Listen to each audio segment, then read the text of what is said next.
हाय, good afternoon. Market का पंचनामा में आप सबका स्वागत है। बाजार का क्या कहना भाई, दिक्कत में है भारतीय बाजार। 3/4% से ज्यादा का दबाव निफ्टी में और 1% कमजोरी सेंसेक्स में। और आज के बाजार को दरअसल दो पार्ट्स में देखिए। पहला पार्ट, बढ़िया रिकवरी का ट्रेड प्ले आउट हुआ। ऑलमोस्ट 200 सवा 200 पॉइंट निफ्टी एक समय उछाल के साथ कामकाज कर रहा था। 200 पॉइंट मजबूत था। आज के इंट्राडे हाईज करीब करीब 485 के, और टाइम होगा एग्जैक्टली 12:30 बजे का, जब वो यूरोपियन मार्केट्स खुलते हैं। खुलते से ही शायद उन बाजारों के वहां के ट्रेडर्स एक्टिव हुए। वहीं से लिटरली ऐसा लगा स्क्रीन पे बास्केट सेलिंग। कहाँ 485 निफ्टी था और कहाँ 966 960 तक गिर गया था। मतलब 25,000 के नीचे स्लिप कर गए थे। और वो बास्केट सेलिंग जब आई 12:30 बजे के आसपास, उसके बाद संभल के नहीं दिया market. Largely second half painful रहा है। ठीक है, ये स्क्रीन विन तो आप लोग ऑब्जर्व करेंगे, लेकिन ये भी ध्यान रखिएगा, हमने एक तरफा मूव्स देखे हैं। और जब मूव्स आ रहे थे तो ऐसा नहीं था कि फंडामेंटल्स बहुत अच्छे हो गए थे भारतीय बाजारों के। अपन कई बार चर्चा करते थे, कॉशियस रहिएगा, लिक्विडिटी के फ्लो स्ट्रांग है तो लिक्विडिटी पर्याप्त है, वो आ रही है तो बाजार चल रहे हैं। अभी वही लिक्विडिटी दरअसल जा रही है। आज सुबह ही मैं मेंशन कर रहा था, $3.5-4 बिलियन 3-4 ट्रेडिंग सेशन में एफआईएस की सेलिंग थी 32,000 करोड़ की। 32,000 करोड़ रुपीस कैश मार्केट में 4 ट्रेडिंग सेशंस में। और आज की अब जोड़ेंगे जब शाम को नंबर आएगा सामने। तो इस तरह के फ्लोज के सामने कोई, आउटफ्लोज के सामने कोई खड़ा नहीं होना चाहता। तो ये बात सच है कि लिक्विडिटी अभी भी है साइडलाइंस पे बैठी हुई। कौन सी? वो हमारे डोमेस्टिक इंस्टीट्यूशनल इन्वेस्टर्स के पास, म्यूचुअल फंड्स और फाइनेंशियल इंस्टीट्यूशंस के पास। पर इस तरह की सेलिंग के बीच में क्यों एब्जॉर्ब करूं?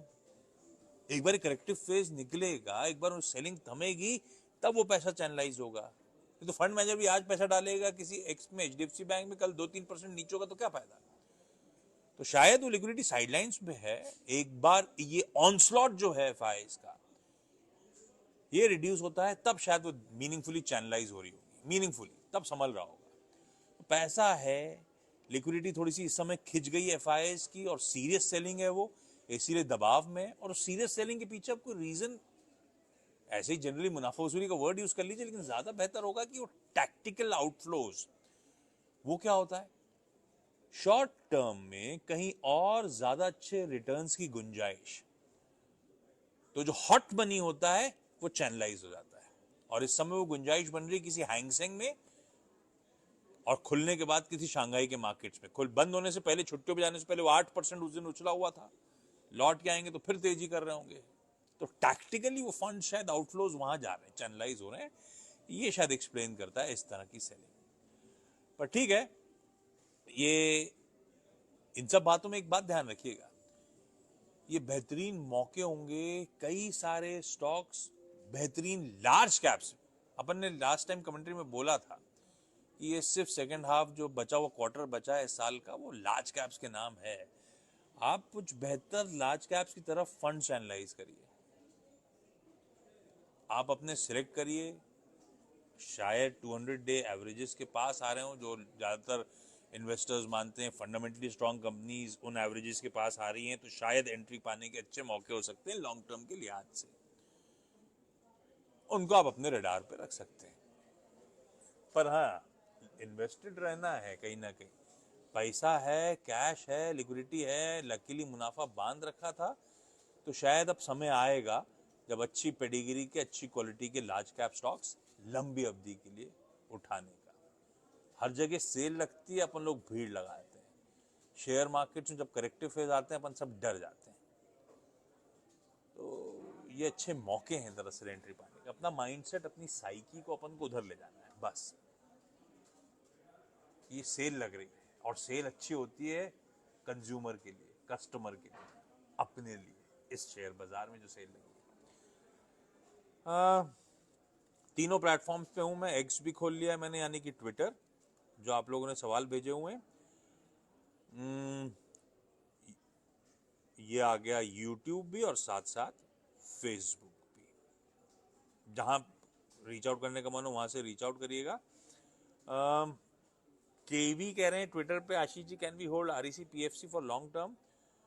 केवी नियर टर्म के पेन्स है, ये तो सच है। थोड़ा सा वैल्यूएशन स्ट्रेच्ड है क्योंकि इरीडा के बाद से पीएफसी आरईसी में भी तगड़ा फंड चैनलाइज हुआ, रिन्यूएबल की तरफ तगड़ा डिप्लॉयमेंट हुआ, तो कंपनीज तो अच्छी हैं। लॉन्ग टर्म होल्डर्स के लिए मुझे कोई इशू नहीं दिखता, लेकिन हाँ, ये जो क्वार्टर आना है, ये अब जो पार्ट आना है उसमें अपन कुछ दिनों से मेंशन कर रहे थे एनबीएफसी पे वो बैंकिंग की तरफ पर्कुलेट हो रहा है। हमें पता है कि ये क्वार्टर नंबर्स थोड़े से डिसअपॉइंटिंग होंगे बैंक्स और फाइनेंशियल्स के लिए। नियर टर्म चैलेंजेस है, लॉन्ग टर्म के लिए कोई दिक्कत नहीं है। तो आपका लॉन्ग टर्म का सवाल अलग हो गया, कोई दिक्कत नहीं, अच्छी पेडिग्री के स्टॉक्स में पैनिक मोड में जाने का नहीं। नियर टर्म वालों के लिए अलग से बता देता हूं कि ये क्वार्टर नंबर्स वैसे ही चैलेंजिंग होने हैं। बजाज फाइनेंस का अपडेट उस बात को हाईलाइट कर रहा है, महिंद्रा फाइनेंस का यानी कि एमएनएम फाइनेंशियल सर्विसेज का अपडेट उस बात को हाईलाइट कर रहा है कि थोड़ा सा चैलेंजिंग दिन आ रहे हैं। तो ये बात ध्यान रखिएगा, ये क्वार्टर थोड़ा सा पेनफुल होगा। डिपॉजिट मोबिलाइजेशन, एनआईएम्स, ये सब हम क्लोजली वॉच आउट कर रहे होंगे। पर इवेंचुअली लॉन्ग टर्म के लिए अच्छी पेडिग्री स्टॉक्स मुझे नहीं लगता कोर होल्डिंग्स को कोई भी छोड़ने की जरूरत होगी। हालांकि पीएफसी आरईसी मेरी कोर होल्डिंग नहीं होगी आपके सवाल के हिसाब से, लेकिन हाँ, अच्छी पेडिग्री के स्टॉक्स हैं, लंबी अवधि के लिए बढ़िया है।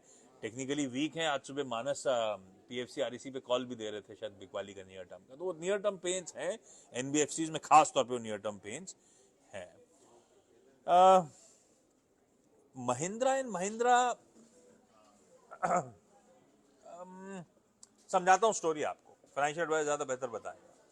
खबरों में इसलिए था कि महिंद्रा रॉक्स की वो जो ऑनलाइन बुकिंग विंडो खुली थी, मतलब अनप्रेसिडेंटेड रिस्पॉन्स। 60 मिनट्स में हम और आप में से कई लोगों ने 1.76 लाख, मतलब कह लीजिए 1.25 लाख महिंद्रा रॉक्स बुक हुई विद इन 60 मिनट्स। मेरे ख्याल से इस तरह का रिस्पॉन्स तो किसी ने एंटिसिपेट नहीं करा था, तो रिस्पॉन्स स्ट्रांग है। और अपन महिंद्रा रॉक्स की बात कर रहे हैं जिसका टिकट प्राइस, ऐसी मैं आज या कल में चेक कर रहा था कि देखूं ऑन रोड प्राइस मुंबई में क्या पड़ता है यार, 14-15 लाख से 23-24-25 लाख के आसपास के अलग अलग वेरिएंट्स के प्राइसेस हैं।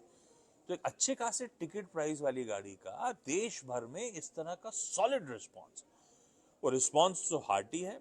और ये बात सच है, किसी ऑटो जर्नलिस्ट ने जो मेंशन करा था, इन तरह के रिस्पॉन्सेज देख के लगता है वाकई ये सच है कि इंडियंस के हार्ट को महिंद्रा से बेहतर कोई कैप्चर कर नहीं पाया। पिछले कई गाड़ियों के लॉन्चेस आपने देखे होंगे किस तरह से वो हाथों हाथ लिए गए, तो रिस्पॉन्स अबव एक्सपेक्टेशंस है। पर इन नंबर्स को हमेशा पिंच ऑफ सॉल्ट के साथ लीजिएगा।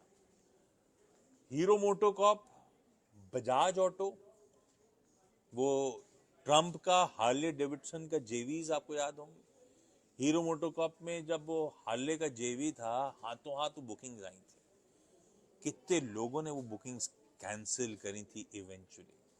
तो ये 1.74 पूरा पर्कुलेट नहीं होगा, बुकिंग और एक्चुअल सेल्स कन्वर्जन में बहुत फर्क होता है। पर हाँ, वो अपने आप में रिस्पॉन्स स्ट्रांग है, उसको दिखाता है, इसमें कोई शक नहीं। तो महिंद्रा एंड महिंद्रा के लिए सेकेंड हाफ बेहतर होगा, इनके ट्रैक्टर बिजनेस के लिए अपन ने मेंशन कर रखा था, और यूवी बिजनेस के लिए, क्योंकि रूरल इंडिया, क्योंकि वाटर रिजर्वायर्स तगड़े भरे हुए हैं, जलाशय अच्छे भरे हुए हैं, मॉनसून अच्छा था, तो सेकेंड हाफ एक्सपेक्टेड तो ये है कि ट्रैक्टर सेल्स इंप्रूव होंगी। पर एक और चीज है, जब मैं थार रॉक्स की बात करता हूं तो ये ध्यान रखिएगा, थार रॉक्स इन्हीं की एक गाड़ी थार को कैनिबलाइज कर रही होगी, है ना, थार या थार रॉक्स। तो ये अगर थार रॉक्स की तरफ ट्रैक्शन ज्यादा डाल रहा है तो इनका ही एक वेरिएंट कैनिबलाइज भी हो रहा होगा, ये समझने की जरूरत है। इस तरह की बुकिंग नॉट नेसेसरली सेल्स में पर्कुलेट हो रही होगी, बहुत छोटा अंश होता है जो दरअसल सेल्स में पर्कुलेट होता है।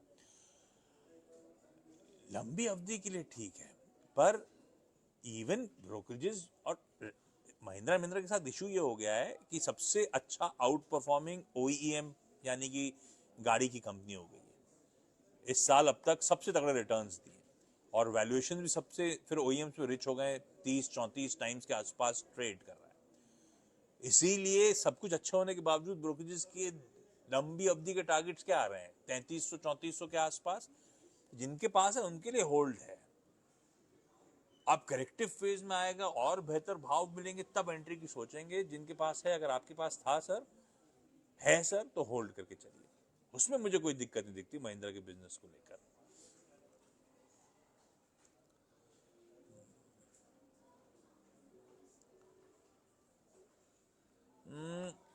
HDFC बैंक मेरी वॉच लिस्ट में वापस आ गया है। जिन लेवल्स पे आके खड़ा हुआ है 1650 के नीचे के शेड्स के आसपास, मुझे लगता है, मेरे ख्याल से लास्ट अपडेट 1650 के आसपास के लेवल्स हैं। ये शायद लंबी अवधि के लिहाज से वापस अट्रैक्टिव हो चला है। वैसे भी बैंक्स में अभी भी लार्ज कैप्स में वैल्यूएशंस का कंफर्ट यही है। बस दिक्कत ये है कि एफआई जब पैसा निकालते हैं तो जहां डाला होता है वहीं से निकालते हैं। इसीलिए कोई बजाज फाइनेंस, इसीलिए कोई HDFC बैंक है ना, इसीलिए कोई रिलायंस इंडस्ट्रीज, इनमें ज्यादा तगड़े करेक्शंस आ रहे हैं, इनमें ज्यादा दबाव आ रहा है इस समय। क्योंकि पेन एफआई जो होल्ड करते हैं, एफआई वही तो छोड़ेंगे, वो छोड़ रहे हैं इस समय। क्या रिस्क रिवॉर्ड फेवरेबल हो रहा है? मेरे लिए और फेवरेबल हो रहा है। बहुत ज्यादा डाउनसाइड नजर नहीं आती, रिवॉर्ड अच्छा नजर आता है। इससे बेहतर समीकरण और क्या चाहिए आपको? जहां पे रिस्क रिवॉर्ड कब देगा बाजार मुझे नहीं पता, कब एफआईआईस लौटेंगे, कब मूड सुधरेगा वो नहीं पता। अपने को पता रिस्क प्रोफाइल होती है। क्या डाउनसाइड बहुत ज्यादा खुलता है HDFC बैंक का? यहां से शायद नहीं, ऐसा लगता है। रिस्क रिवॉर्ड फेवरेबल है, मार्जिन ऑफ सेफ्टी डिसेंट है, उस लिहाज से अच्छा लगता है। आज आवाज एक कवरेज भी कर रहा था उसकी शेयर होल्डिंग पैटर्न देके कि वापस MSCI में वेटेज बढ़ने की गुंजाइश है, और MSCI की वेटेज बढ़ने से और इनफ्लोज आने की तैयारी हो रही है। करीब $1.25 बिलियन यानी कि करीब 12,000 करोड़ रुपए के आसपास के इनफ्लोज और आने हैं। वो जो क्वार्टर अपडेट आया था उससे भी कॉन्फिडेंस मेरा थोड़ा बढ़ा है। इस समय नियर टर्म बैंक से थोड़ा चैलेंज क्या था, वो डिपॉजिट्स नहीं आ रहे थे। तो यार आंकड़े तो अच्छे हैं, डिपॉजिट ग्रोथ साल दर साल 15% है, और मेरे ख्याल से क्यू ऑन क्यू 5% से कुछ शेड ऊपर, 5.1 या 5.2%। क्यू ऑन क्यू भी 5% के आसपास डिपॉजिट ग्रोथ है। तो वो सब कॉन्फिडेंस थोड़ा बढ़ा रहा है। वो MSCI के इन्फ्यूजन के नंबर्स, वो क्वार्टर अपडेट, रिस्क रिवॉर्ड, इसीलिए और मुझे फेवरेबल लग रहा है। इसीलिए HDFC बैंक है अट्रैक्टिव। खरीदना कब है, किन लेवल्स पे, वो आपका फाइनेंशियल एडवाइजर बताएगा, पर अच्छा लग रहा है इस समय अब आके।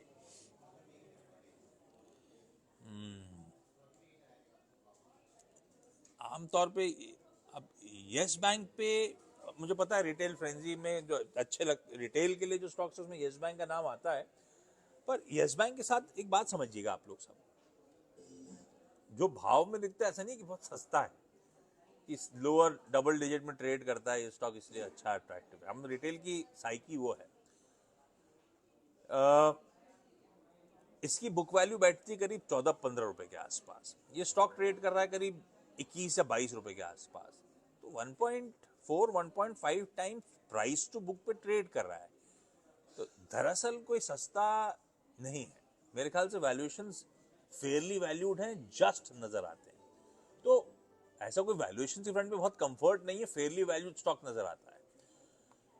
ये जरूर है कि इसके over the period of time हालात सुधरे हैं, रिटर्न रेशियो सुधरे हैं, पर इसका ROE शायद 3% के आसपास का, ROC करीब 5-6% के आसपास का।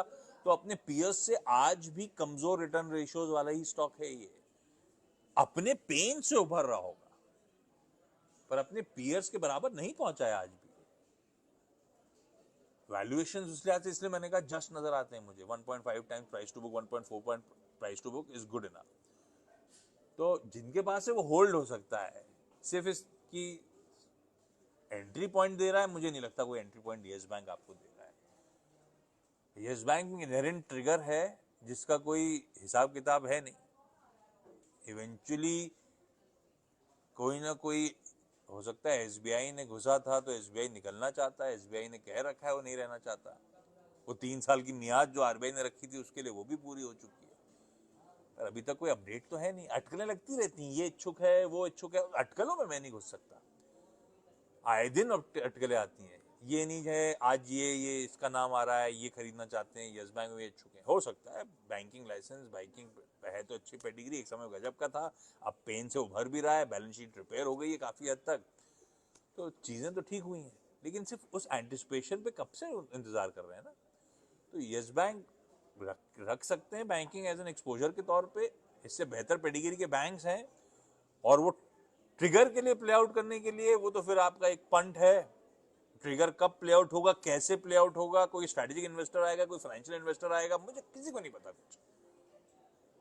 तो वो अटकलों के बेस पे फिर आपको वो बेट लेना है, तो आपको पोर्टफोलियो का एक छोटा पार्ट इस तरह के पंच, ये पंट ही हुआ ना, जैसे वोडाफोन आइडिया पे ले लिया था, एफपीओ प्राइस पे अच्छा था, बात अलग है, पर कईयों ने एक्सपोजर ले रखा था वोडाफोन आइडिया पे, देखिए ना क्या हुआ इवेंचुअली वोडाफोन आइडिया का, एक एजीआर रूलिंग इनके फेवर में नहीं गई, उसके बाद से क्या हाल हो गया है, और पता था फंडामेंटली कुछ खास नहीं था। खैर आज की डेट में वोडाफोन और यस बैंक को कंपेयर करना, पैरेलल ड्रॉ करना गलत है, पर वो ट्रिगर कब प्ले आउट होगा वो हो सकता है आने वाले समय में हो रहा हो, तो उसके लिए बहुत एग्रेसिव एक्सपोजर लेके किसी यस बैंक में नहीं बैठा जा सकता। वो पंट के लिए गिर विर रहा हो नीचे, तो आप पंट के लिए थोड़ा बहुत एक्सपोजर लो, वो बात अलग है, पर उसको फिर उसी साइकी के साथ ट्रीट करना आपको।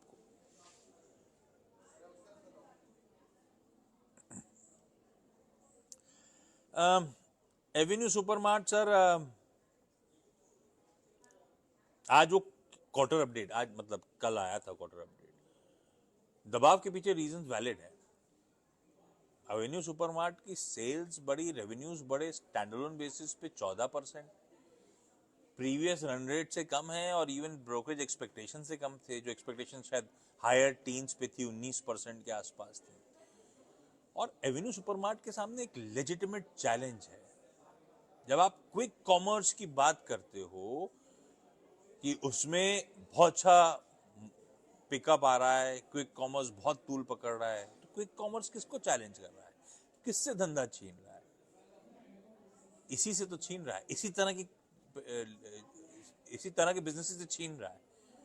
तो आपको डिसाइड करना है, क्विक कॉमर्स के जलवे हैं तो एवेन्यू सुपरमार्ट्स में थोड़ा सर दर्द है, तो एवेन्यू सुपरमार्ट्स की अर्निंग्स इसीलिए हिट कर रही हैं, जो दिखा रहा है इसका quarter update, plus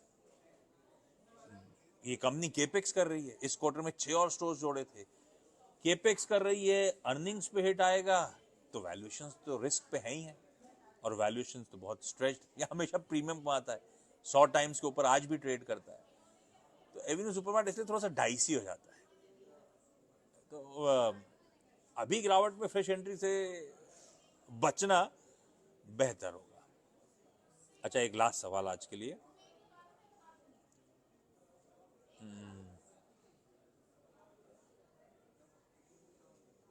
can we start buying Indigo for 4 to 5 years perspective? केवी, आप अपने कुछ चीज़ें होती हैं जो आप सिर्फ ऑब्जर्वेशन से, ये सच है हिंदुस्तान में किसी एविएशन कंपनी ने कभी कमा के नहीं था, इंटरग्लोब से पहले पैसा डूबा ही था हम सबका, इंटरग्लोब ने तस्वीर बदली, क्योंकि शायद इसको पता है वो धंधा कैसे करना है, ग्लोबली बहुत मतलब एक बहुत छोटी प्रोपोर्शन होगा जो कर पाए ये धंधा, इंटरग्लोब टिका रहा, ब्यूटीफुल स्ट्रैटेजीज थी, वर्कआउट करी, और आज हम में से ज़्यादातर लोग तो आजकल, आप में से ज़्यादातर लोग इनफैक्ट ट्रैवल करने के लिए एविएशन का इस्तेमाल करते हैं, और उस स्काईज को ये कंपनी डोमिनेट करती है, और आज भी मार्केट शेयर गेन होते ही चले जा रहे हैं यार। 60-62% उस मार्केट को रूल करना, डोमिनेट करना और प्रॉफिटेबली डोमिनेट करना, ये अपने आप में गजब है। इंटरग्लोब में धीरे धीरे करके को प्रमोटर सेलिंग, फाउंडर सेलिंग का धीरे धीरे करके वो सरदर्द भी रिड्यूस हो रहा है। 4 से 5 साल कहने के लिए हाँ, इस गिरावट में अच्छे लेवल्स मिल रहे हैं, तो बिल्कुल अपने फाइनेंशियल एडवाइजर कंसल्ट करिएगा, बिल्कुल घुसा जा सकता है। बस ये ध्यान रखिएगा, ये अब आने वाला जो क्वार्टर है इसमें कुछ ट्रांजिशंस प्ले आउट होंगे इसके लिए, जिसमें ये अब तक इनका हमेशा से रोड मैप रहा था कि हम एक ही तरह के प्लेन्स, एक ही तरह की सीट्स, है ना, हम क्योंकि लो कॉस्ट एयरलाइन है, अब उस जामे से उतर के ये प्रीमियम की तरफ भी, फर्स्ट क्लास, बिजनेस क्लास की तरफ भी टारगेट कर रहे हैं, कुछ चेंजेस होंगे, ठीक है। पर ये I know they know their business well, इन्होंने करके दिखाया हुआ है, तो मैनेजमेंट और प्रमोटर की ट्रैक रिकॉर्ड पे तो बिल्कुल सवाल नहीं। कुछ कर रहे हैं तो सोच के कर रहे होंगे, इस कॉन्फिडेंस के साथ उतरा जा सकता है स्टॉक में। लेट्स सी गिरावट में कहाँ कहाँ मिल सकता है, अच्छे लेवल्स पे मिल सकता है, नहीं मिल सकता, मिलेगा, मुझे लगता है सब कुछ मिलेगा अच्छे लेवल्स पे। 4-5 साल के लिए ब्यूटीफुल टाइम। जस्ट मैं ये सब बात हाईलाइट इसलिए कर रहा था कि ट्रांजिशन फेज में जाएगा, अपन वॉच आउट करते रहेंगे। कोई भी लंबी अवधि के लिए स्टॉक हो, कॉन्स्टेंटली रिव्यू जरूर करते रहा करिए, रिव्यू करिएगा।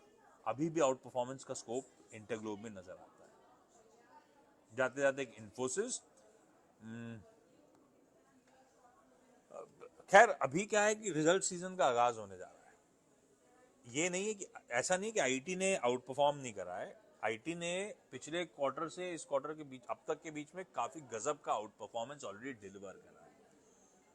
पर एक बात है, लोगों ने खरीदारी जरूर करी होगी, लेकिन आज भी जो इन्वेस्टर वेटेज है आईटी का, वो हिस्टोरिकल एवरेजेस से कम है। तो अभी भी गले तक किसी ने भरा नहीं है, अभी भी मार्केट में कई लोग हैं जो स्केप्टिकल हैं आईटी को लेकर। ये इनके इस सेक्टर के, इस कंपनी के साथ साथ फेवर में जाता है। पर क्या इस रीसेंट टीजी के बाद वैल्यूएशन कंफर्ट है? इसको रिलेटिवली देखने की जरूरत है। अपने हिस्टोरिक एवरेजेस से वैल्यूएशन ऊपर होंगे आईटी के इस समय, पर इसके पीयर सेक्टर्स के वैल्यूएशंस उससे कहीं ज्यादा एवरेजेस से स्ट्रेच्ड है, तो वो दूसरा कंफर्ट दे देता है आपको। और कई लोग मानते हैं कि बड़े क्रूशियल जंक्चर पे आके आईटी खड़ा हुआ है, क्योंकि 2 साल से अर्निंग्स के डाउनग्रेड की साइकिल थी। हो सकता है अब वो फेज आ रहा है कि अर्निंग्स अपग्रेड शुरू होना चाहिए। एक्सेंचर के नंबर्स ने हिंट दिया था, मैं उससे ज्यादा एक्सट्रापोलेट नहीं करूंगा, वेट करूंगा इंडियन आईटी के नतीजों के साथ ऑर्डर बुकिंग और मैनेजमेंट की कमेंट्रीज आउटलुक पे, उस पर जरा सा नजर रखनी होगी। पर जहां तक आपकी इन्फी की बात है, मैं कुछ ब्रोकरेज रिपोर्ट्स पढ़ रहा था, क्योंकि क्वार्टर रिजल्ट्स आने वाले हैं सामने। कई ब्रोकरेजेस मानती हैं कि सबसे अच्छा अर्निंग्स अपग्रेड का पोटेंशियल कहीं है तो इन्फोसिस में इस समय है। ब्रोकरेजेस कहती हैं कि एक स्ट्रॉन्ग क्वार्टर आएगा और शायद ये कंपनी अपनी गाइडेंस अपवर्ड रिवाइज कर रही होगी इस बार। तो इन सबको देखते हुए मुझे लगता है इन्फोसिस होल्ड कर लेना चाहिए अभी। हो सकता है नंबर्स में आउट परफॉर्मेंस देखने को मिले, ना भी देखने को मिले तो जैसे मैंने तस्वीर रखी है आईटी की एक साइकिल में चेंज की, वो इन सब के लिए कंफर्ट है। इसीलिए शायद होल्ड, जब मैं होल्ड कहता हूं बाय कह देता हूं, हालांकि बाय सेल मैं कहता नहीं हूं आमतौर पे। अगर लगता है ऐसा कुछ टोन में आ रहा है तो अपने फाइनेंशियल एडवाइजर कंसल्ट करिएगा, मेरे कहे पे मत जाइएगा। चलिए आप भी वीकेंड एंजॉय करिए। अपन लोग काफी पेनफुल हफ्ते से गुजरे हैं, छोटा ट्रंकेटेड हफ्ता था, एक दिन की छुट्टी थी, उसके बावजूद ऐसा सरदर्द दिया इस हफ्ते ने, भूलिए इसको। कुछ फायदा नहीं ज्यादा डीप डाइव करके, मंडे सुबह तक कुछ कर नहीं सकते अपन लोग। पढ़िए अच्छी फंडामेंटल्स वाली कंपनी, एंजॉय करिए फेस्टिविटीज, जाइए गरबा अरबा करिए, थोड़ा मूड हल्का करिए, मूड ठीक करिए। फिंगर्स क्रॉस्ड, अगले हफ्ते फेस्टिविटीज के बीच में क्या पता थोड़ा बहुत माहौल सुधरे। होप हमेशा जिंदा रखनी चाहिए ना। चलिए अगले हफ्ते अब मंडे को मुलाकात होगी आप लोगों से, तब तक सी यू, ओके, सायोनारा।